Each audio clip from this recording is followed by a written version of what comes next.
Freedom's greetings, Helldivers. Ervin here, and today we're taking a look at the upcoming Chemical Agents Warbond.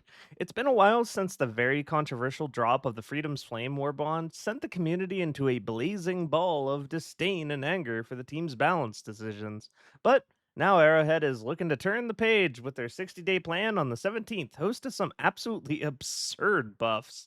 Alongside this patch, 2 days later on the 19th, will be the release of this war bond centered around chemical warfare. Remember, everyone, it's not a war crime the first time, and it can't violate the Super Geneva Convention if there's no one left to complain. So let's get into it and discuss the new war bond, shall we? But before we get into things, though, this video is sponsored by Raid Bug Spray. Not actually, but that's what this war bond is filled with. I bet I got you good though. You probably thought this was going to be an ad for Raid Shadow Legends and feel pretty silly about now. First, let's talk about Drip. The Chemical Agents Warbond will be dropping two new armors with matching capes and player banners, the AF-50 Noxious Ranger Light Armor and the medium AF-02 Hazmaster Armor. Both of these new armor sets have an all-new passive called Advanced Filtration. This new passive makes the Helldiver entirely immune to gas damage, which is going to be very powerful with the new toys in this Warbond. Standing in gas against a Terminid swarm means the enemy has no choice but to enter the toxins during their pathfinding, melting themselves into a puddle by the time they reach you. Something that is very likely to be an extremely effective strategy when facing off against the bugs. The Patient Zero's Remembrance and Standard of Safe Distance capes pair perfectly with the look, and matching player cards don't look too bad either, combining to create your ideal chemical agent of chaos. Next, on the purely cosmetic side of things, the new Warbond will be host to yet more color patterns for your Pelican, Hellpod, and exosuits. This one mustard flavored, for those of you who enjoy a spicier looking aesthetic. Personally, I think these patterns are pretty ugly, but that's just me. Kinda wish we could kick this habit of putting patterns in the Warbonds to fill space. They've never really felt appropriate compared to just appearing in the Superstore instead, making way for more meat to be put on the bones of our bonds. Lastly, as far as purely cosmetic items are concerned, you'll also be receiving the Expert Exterminator player title, sporting a gas strike inspired player icon and green color scheme. Looks pretty nice, but honestly, Fire Safety Officer was definitely a much more comical and appealing title, in my opinion. Moving on to what we're really excited about, the primary weapons. Or that's what we would be doing if there were any. For the first time ever, not only will the Chemical Agents Warbond be host to zero new primary weapons, which, to be fair, I don't think anyone was looking forward to Liberator 17, so maybe it's for the best we didn't get any more of these for now. No, instead, also for the first time ever, we are receiving two new stratagems as part of the War Bond. An interesting strategy, and honestly, I can't believe it took them this long to figure out this was a good idea to make War Bonds more interesting and allow us to get our hands on some new toys for once not gated behind 50 billion bot kills. The Tox 41 Sterilizer is a spiritual successor to the Tox 13 Avenger Chem Sprayer from Helldivers 1, covering the battlefield in the gas effect like most of this warbond. While the raw damage output of being sprayed with the stream of gas from the Tox 41 is a mystery to me, as I am just not that powerful yet, I can tell you the gas clouds produced by the weapon will last 15 seconds, dealing 56 damage and 56 durable damage per second to those within, as well as slowing them all down by 20%. The funny thing about gas damage in Helldivers 2, assuming nothing changes about it, is it's strictly better than fire. Although both dots can stack on the same targets, making for an extremely potent cocktail of damage over time effects.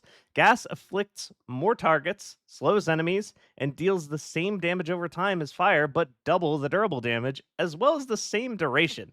For this reason, it's a pretty safe bet that the upfront stream of the weapon itself is very likely to be a higher armor penetrating level than the flamethrower after its buff on the 17th, raising it to AP4, but also likely less upfront damage than the flamethrower's 800 damage per second. Otherwise, this weapon would just be a direct upgrade to the flamethrower in every way. Even if it was, however, your best use case for these new stratagems is going to be mixing them with fire all the same, as stacking these damage over time effects for double the potency is going to bring any medium or smaller enemies to the melting point within just a few seconds, no matter what they are.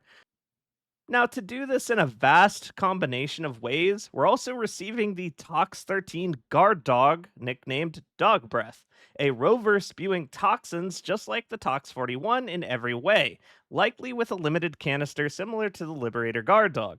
Combining this with any of the flamethrowers for a constant stream of damage ticks is likely to finally unlock the potential for truly damage over time oriented builds, creating some incredibly nasty high DPS kits, albeit at the cost of any staggering potential, to be fair, but you can't have everything.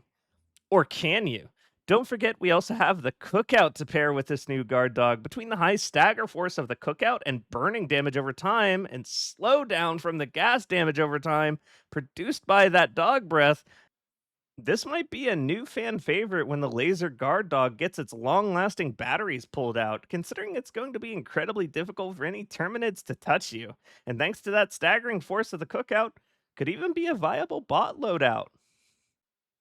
Moving on, we will of course also be receiving the G4 gas grenade. This grenade, again, I'm a little bit worried about. As while I don't feel the incinerator grenades are particularly good, gas is strictly better in its current form when it comes to the damage over time effect. Considering these grenades, as far as we are aware, will also close bug holes the same as the incineraries, it's reasonable to believe that these grenades will be a strict upgrade, considering they'll not only put a higher durable damage dot on the enemies, but slow them within the cloud as well. Might have to actually give these ones a spin, to be honest. Lastly, we've got the addition of the first support based sidearm to the game, the P11 Stim Pistol. For those of you that somehow just can't get enough stims despite them having zero addictive properties whatsoever, this stim launcher is likely not going to be very practical for healing teammates, unfortunately, as the time to kill for Helldivers is extremely low, if not instant most times. And when you're not outright dead, you might be flying through the air wishing you were. Besides, the Helldivers are not known for standing still for very long, which is going to make it very difficult to actually stim your allies, considering we can see this thing has some pretty significant travel time being just a dart gun. That aside, however, we can see from the trailer the weapon is a single loader and has at least 4 shots. I'm willing to bet that the sidearm will have 7 shots similar to the grenade pistol and share its ammo economy, as Arrowhead really likes to reuse other weapons as a base when building new ones, such as how the commando launcher was built from the same base as the spear. It's also reasonable to believe you will likely be able to shoot yourself with the stim launcher by aiming at your feet, similar to how you can throw knives into yourself, allowing stim junkies to profit from this new sidearm for their own personal use, especially when combined with the Viper Commando experimental infusion booster for the extra speed and damage mitigation. Finally, we also will be receiving a new victory emote and co-op emote with the Warbond. The natural gas extraction co-op emote is the classic pull my finger joke used by everyone who thought they were hilarious in the 1950s. Someone at Arrowhead definitely had some fun with this one.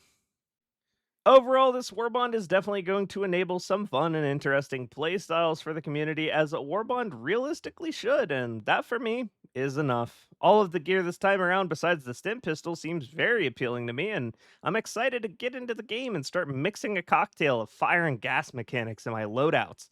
If you want to know more about the inner workings of exactly how the damage over time effects work in Helldivers 2, I actually made a video on the subject semi recently titled WTF is Fire and Gas Damage. Within the video, you'll find all the information you need to prepare your own personal war crime simulator loadout on the 19th. Thanks for watching till the end, and have yourselves a wonderful day. I'll see you next time.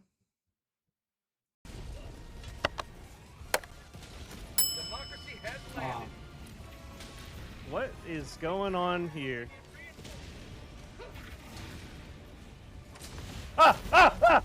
What the heck?